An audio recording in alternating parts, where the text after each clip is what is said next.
बहुत समय पहले की बात है। रामू और उसकी पत्नी कोमल एक छोटे से गांव में रहते थे। रामू कुछ दूर एक ऑफिस में काम करता था। रवि और कोमल के दो बच्चे थे, बेटे का नाम रमन और बेटी का नाम नैना। रामू और कोमल हमेशा रमन को ही प्यार करते थे और नैना पर कुछ खास ध्यान नहीं देते थे। एक दिन रामू और उसका परिवार शहर में शिफ्ट हो जाते हैं। यहाँ वैसे तो सब कुछ बड़ा अच्छा है, पर मैं रमन के स्कूल के बारे में सोच रही थी, उसका एडमिशन भी तो करवाना है। तुम चिंता मत करो, मेरी पास के स्कूल में बात हो गई है। मेरे बॉस की वहाँ बहुत अच्छी जान पहचान है, इसलिए वह एडमिशन हो पा रहा है, वरना यहाँ तो एडमिशन करवाना बहुत ही मुश्किल है। पर एक ही बच्चे का एडमिशन हो सकता है। हाँ तो रमन का एडमिशन करवा देंगे। और मैं कौन से स्कूल में पढ़ूंगी माँ? ओह बड़ी आई पढ़ने वाली, पढ़ लिख कर कोई डॉक्टर नहीं बन जाएगी तू? आखिर एक दिन शादी करके अपने घर ही जाना है तुझे, समझी? रेना बहुत रोती है, पर कोई भी रेना की बात सुनने को तैयार नहीं होता।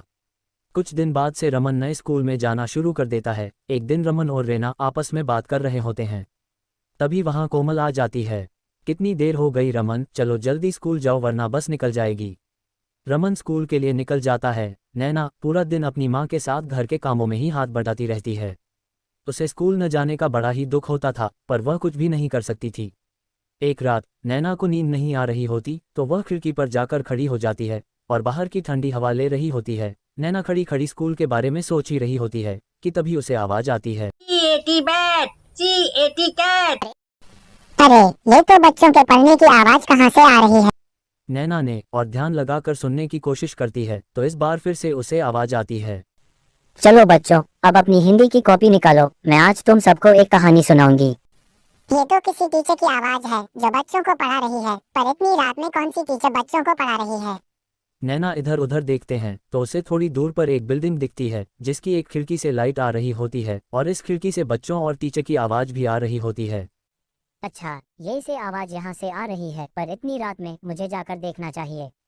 रैना बिना डरे चुपचाप घर के बाहर निकल पड़ती है और उसे बिल्डिंग के पास जाती है। बिल्डिंग पर विद्यालय लिखा होता है। नैना बिना सोचे समझे स्कूल के अंदर घुस जाती है। अंदर एक अजीब शक्ल की औरत रिसेप्शन पर बैठी होती है। तुम्हारी क्लास कब से शुरू हो गई है? चलो जल्दी जाओ और कल से लेट मत आना। पर मैं तो यहाँ पहली बार आई हूँ। कोई नहीं, चलकर देख ही लेती हूँ। चलकर देख ही लेती हूँ।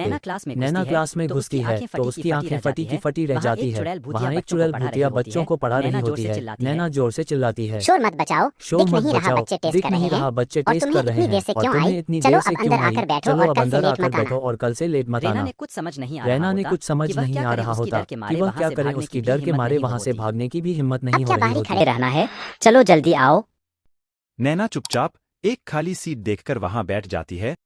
यह सब तुम्हारा है, चलो अब तुम भी अपनी कॉपी किताब निकालो। नैना अपने बैग से कॉपी और किताब निकालती है। बाकी भूतिया बच्चों के साथ पढ़ने लगती है।